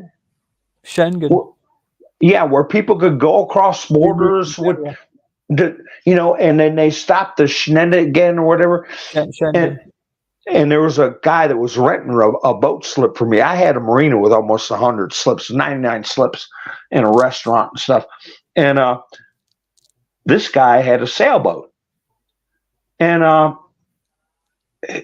I said some innocent comment. I said, gee, how could you let people just cross your borders right and left and not expect a problem, Yeah. He got mad too, I don't get it. I don't understand it. But now, in this present moment, I look back and say, they have what we currently refer to as TDS. It's just tribalism. Trump derangement syndrome, but it's not Trump. It's something else. They just put his name there. Tribalism derangement syndrome. Tribalism derangement syndrome. Well, they're not tribal. They want to have open borders, and they want to have a EU where everything's blended together. But tribal doesn't necessarily mean like a tribe, like an actual tribe. Like it's the groupthink. It's what we've been talking about. How individualism is celebrated, but not actually wanted. You've got all got to think the same, but it's individuals all thinking the same. So individuals all thinking the same. Yeah. It was bizarre. I'm like, what the hell did I do wrong? What did I say wrong? I mean, you didn't say anything wrong. You watch. Listen, man, hang on, because unfortunately, I do. I am gonna have to end the stream, and I do appreciate you coming on, but I feel like one more question. Yeah. Go ahead. One more question. Jerry, are you an atheist? Yes. Tim, are you an atheist? I would say yes. Jerry? I've got reasons. Oh, okay. All right. Well, but you, Jerry, do you believe in karma? No, I don't. Look, I don't believe that anything happens for a reason. I think that, like I'm not subscribed to the thought that there is a pre-planned situation. I think that everything is just happening. I don't. If everything happened for a reason, then I would say then I'm not in control of what I'm doing. Therefore, like there's nothing I can do. Then I can't blame anything on anybody but this plan. You get what I mean? I lose agency at that point, and I don't like that Yeah. idea. Jim, do you believe in karma? No. So it's just wherever the ball bounces. Why not? Have you? I'm just asking. Well, no. If you throw a ball, can you see its route where it's going to land before it takes it? I've seen guys throw a ball the whole court and go right through the hoop. Yeah, but if like if you slugger a golf ball into a corner and it just rattles around in the corner, you're not going to know every angle and every point of impact. Did you ever play pool? No, You never played billiards? but I don't believe. I believe in the randomness. It's like you Watch somebody play billiards. you don't just get a wave. You don't just get a wave washing up on the shore and a sandcastle appearing. That's order out of chaos. It just doesn't happen. If I was to build a sandcastle on the shore and a wave came, it would take the sandcastle away and it would disappear. That's chaos out of order. But if you made the waves and you made the sand and you made everything, and then you made man and man built the castle, you made the castle. There's a phrase in the Bible. Someone who thinks that things are not supposed to go a certain way, or things, it's like the pot sitting on a spindle, looking up at the potter who's making the pot, and saying, "You're doing it wrong." Well, I've got to come back to that. Okay. If there is a creator, then we should never ever know of the creator. We should never experience the actions of that creator. We should never see. We should never be aware of the creator's influence, because then essentially we're aware of somebody holding sway. It's like a parent allowing a child to make mistakes. Somebody hovering off just out of sight. You should never see them. But maybe if the nudge, like they're always out of sight, but they're always keeping an eye on you. So if your kid, if you had an infant and they opened up the window on the second floor and was crawling out, you'd say, "That'll teach him." You don't intervene. But what I'm getting at is if there is a creator, then we aren't necessarily aware of their guidance, so to speak, because where do you draw the line? Where's the level of interference that is the right level of interference? We've been given free will. Yes. And that's the first lesson in Genesis. We've been given free will. And the free will is there. We get to make poor choices. And we get to suffer. Right. Okay. And we get to learn. Okay, hang on, guys. Hang on. Okay, because now we're getting into a whole nother conversation. And I absolutely and let me tell you something. I love it. I like it. I like the challenge. I like the exercise of the mental fortitude, both on Jim's part and both on Mountain Man's part. So I really like to revisit this at a better time. And I know that it's really for you, Jim. So I know that this is a lot of brain work for you right now, but I appreciate you taking the time to do this. And you know what? We should try to like schedule this so that we could have a good time for you, a good time for Mountain Man, and so that we could have like a nice discussion. I think you guys are doing great. I like it. I'm here. I'm listening to it. I want to be about it, but I know that it's really late for you, Jim. And it's already getting outside of the actual topic that I brought up today. Yeah, so, I'm 6 hours ahead of you. So if you were to be at like 3 o'clock, or maybe it's 4 o'clock, it would be like 10 o'clock here. 3, 4, 5. We got to figure something out. By the way, do you promote a channel, Jim? No. I live in fear of broadcasting my stupidity to a wider audience, so I try to limit myself being on. Like, I'm antisocial. Like, people tend to frustrate and annoy me, and I also worry about myself. I worry about what I say and how I portray myself, and I could very easily and readily portray myself as being a fucking idiot and be entirely unaware of it. So like I believe you. the man who Look, says, to that I say this. If you want to listen to Jim, subscribe to my channel because he's going to be here a lot more often. And Mountain Man, do you want to plug your channel real quick so that people can know where you're at? You never know when I'm going to drop in, do you? Well, I'll tell you what, my channel is Mountain Man 2, TOO, because it's the second channel I got. It got taken down because I talk about stuff. I used to talk very frankly about stuff that got me in trouble with UTISL, and they took my channel down and wiped out way 300 videos. So now I talk more conservatively, but I'm firmly in the camp that things are out of control in not just the U.S., but many places in Western Europe, because people have lost their way, and there's going to be a correction, and I see it coming. And we're living in very unique times, biblical times, and it's going to be playing out in front of everyone. I think everybody is chosen to be here for a reason. 2,000 years since Christ, almost 5,000 years since Moses. You think of all the billions of people who have come and gone. Why are we here in this moment?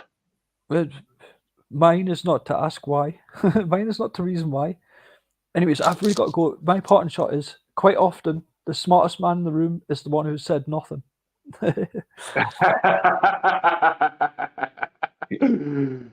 Thank you, Jim. I appreciate that. And thank you, Mountain Man. I'm a sister. I see you down there. You're doing great. Thank you so much for being here. I love it. I love the interaction. I love the conversation. This has been absolutely perfect. Thank you to everybody that has shown up today. And you know what? Hopefully we can get a very good discussion the next time. And this is exactly what I've been looking for this whole time, because I want to have real discussions about real things, not just, going back and forth about people's drama. It's fun. Don't get me wrong. It's fun. I like the circus. I like being a part of the circus. I like playing the fool every once in a while. It's not without its merits. It's fun. But, every once in a while, we got to have these types of discussions to, elevate our minds, elevate the way we think. I think there are a lot of points that you brought up that are perfect. Huh? I had a friend who was Muslim. He passed away some years back, kind of young, but he had a saying. He said, "I'm just a grain of sand on the beach." And if you think about that saying, your dramas, my dramas, everybody's dramas, the broken record of human frailty, of human error, of heartbreak, of victory, defeats, joys, there's nothing new under the sun. It's what can we do to make our lives better for future generations? I've been to the mountaintop. What happens in the next 5 years is going to have, hey, nobody's here. Nobody ever got off this world alive. But what's going to happen to our future? And when my end comes, can I say, that I was a good and faithful servant? Because trying to help your neighbors, your society, your world to live the best life they can live, and is helping people to live in a way that pleases God. Any way other than that is folly and harmful. The wages of sin is death. And I know you don't want me preaching, but I'm just telling you. Oh, preach by all means. Listen. Look, Mountain Man, let me tell you something. I'm an atheist, not because of how I feel about certain faiths. Like, like I think that some people have that wrong about me. I have no vitriol against the people who believe. It's just in my heart of hearts I don't. And it's like I don't wish to disrespect your belief by saying, like, oh yes, I agree with you because I believe. I understand that belief is having faith, and having faith means that you're believing something that you can feel inside of you, and I do believe that you feel that. I don't, unfortunately, and Well, I don't believe it. I'm hoping that you'll open your heart to the notion that when you're in your darkest moment, there will be a time in many people's lives.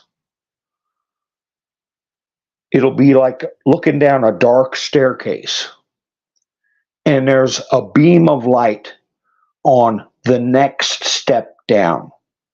And when you take that next step, you'll be able to see the step after that.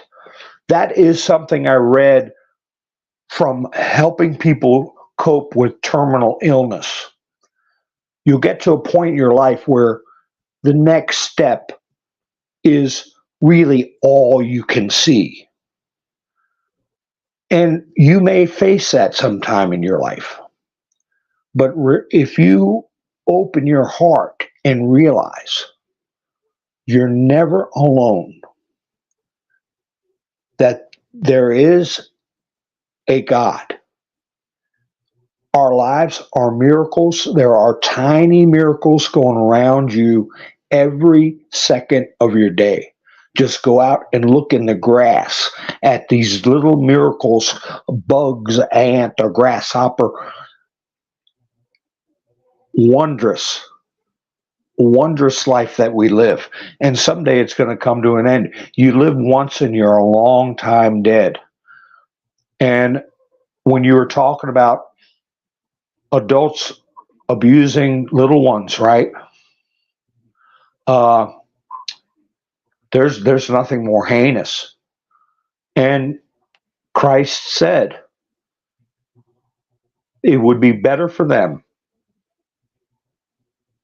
to have a millstone thrown around their neck and they be tossed in the deepest ocean than before they cause a little one to stumble. And that's not vengeance. That's a warning that every hair on every head is counted. Every life is precious in all stages and conditions. And you get that in your heart. You'll look at others differently. You'll look at yourself differently. You'll value yourself more. You'll value other people, even angry people. You'll feel sorry for them because they haven't opened their hearts. And so, I do my little part and do my little bit. And sometimes I don't have anything written down. It's what's in my heart, and what God puts in my heart is what I try to say. Because I I will believe be judged. I believe that everything you've said has come from a place where you believe that it's been put there by God, and I take heed to it, and I listen to it. I'm not rejecting anything that you have to say. I accept it for what it is. But like I said before, it's until I feel something that's real in my heart that you feel like as long as it just doesn't happen within me, and I can't say that it has, then I won't exclaim that it has. Like I trust in your belief, and I trust in in your passion so much that I do not wish to disrespect it by saying that I do feel the same way, because I don't. And that's where I come from with that. That's why I listen to what you say. That's why I like you see, like Jim. I just met Jim. I don't know him too much, but he makes a lot of points that I have had in my mind. So maybe he's a little bit more articulate. Maybe he has a better way of saying things than I do. But there are thoughts that I've had in my head before. And but when it comes to like certain thoughts that you have, there are thoughts that like I wish I could carry with certain weight, but I just can't because I don't feel that way. And it's not me being disrespectful towards the way you feel, because I believe you 100%. It's just that I want to feel the same way you feel when you talk about those things. It's like I don't feel the same way. Like, you get what I'm saying? Like, Well, it's we can talk it's the same funny way. how it's funny how some people look at God. Let me tell you a real quick story. I know you want to get off here, but there's a guy, I got 5 minutes. huh? I said I got There's a 5 minutes. guy. There's a guy, and it's pouring rain. There's a flood coming. Everybody knows the place is going to flood, and the water's rising. And some of his friends come by in a jeep, and they say, "Come on, get in a jeep. We'll take you out of here." He said, "God will save me." And say, "Okay." They take off. The water gets up to his knees, and some friends come by in a canoe and say, "Come on, we're getting out of here. Get in the canoe, and we'll go." He said, "No, God will save me." So then water's up to his chin, and a big boat comes by. "Come on, get in the boat. We'll get you out of here." He said, "God will save me." Then a helicopter comes over top of him. He's got the water just hitting his nose. And they said, "Come on, grab the rope. We'll pull you up." And he said, "God will save me." And so the helicopter leaves. Well, he drowns. He goes to heaven at the pearly gates. He said, "I want to see God." They said, "Okay, right this way." And God said, "Hey, how you doing?" He said, "I want to know why you didn't save me." And God said, "I send you a jeep, 2 boats, and a helicopter. What more do you want?" I like that joke, but I hear what you're saying, bud. People got to I help get you. themselves. I feel you. Well, yeah, like I said, in a world of having faith, I don't know, man. We'll talk more about that. We will talk more about that when we get the chance. I thank you once again, Mountain Man, for showing up. I must say, you've been great in the chat. I love you for Hi, sister. just being active, just being active. By the way, you 18 to 20 people that have been consistently watching me, thank you so much for doing that. Even if you are lurking, even if you don't want to participate, I suggest you do. I suggest you do. Stop pretending like like I'm some sort of like person that you can't touch, because I can be touched. We could all be friends again. You guys don't have to worry about people watching you on here, because you know what? Who gives a goddamn? We are all friends here. So you know what? I love you guys. I love everybody here. Even the people who don't like me, I love you guys too. I don't care. There's nothing that you've done. There's nothing that we've done to each other that's worth being mad or being all upset about or not talking to each other, because you know what? Who cares? At the end of the day, we all are human. We all make mistakes. We all want to be social, and we all want to have fun together. So please. Oh, I'm sorry. uh, so just so you all know, come and have fun. We're gonna have some interesting discussions.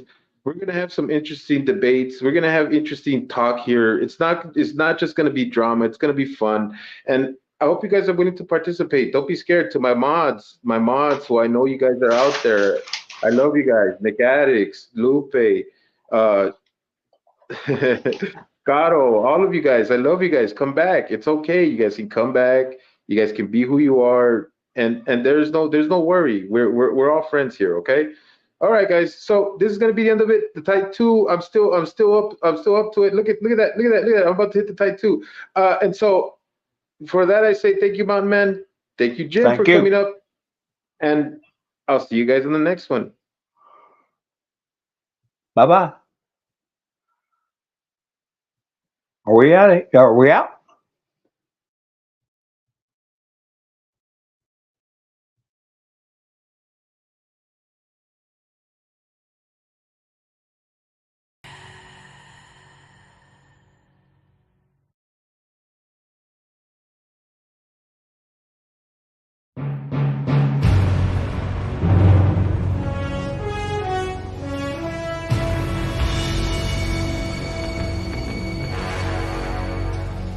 What a thrill, with darkness and silence through the night. What a thrill. I'm searching and I'll melt into you. What a fear in my heart, but you're so supreme. I give my life, not for honor, but for you. In my time, there'll be no one else. Crime, it's the way I fly to you. I'm still in a dream, snake eater. Someday you go through the rain, and someday you'll feed on a tree frog. It's ordeal, the trial to survive.